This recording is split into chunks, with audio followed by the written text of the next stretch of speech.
في خبر جديد، تناقلته وسائل إعلام إلكترونية متفرقة، قيادي في عصابة البوليساريو ينشق ويهرب عن التنظيم ويسلم نفسه للقوات المسلحة الملكية المغربية بالصحراء.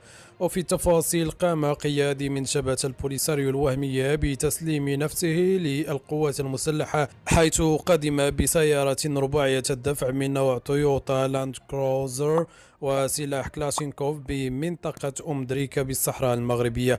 وحسب ما أوردته مصادر إعلامية، فقد تمكن القيادي في الجبهة الانفصالية من اجتياز الجدار الرملي العازل وتسليم نفسه للقوات المسلحة الملكية فجر الخميس، حسب ما أوردته وسائل إعلام متفرقة.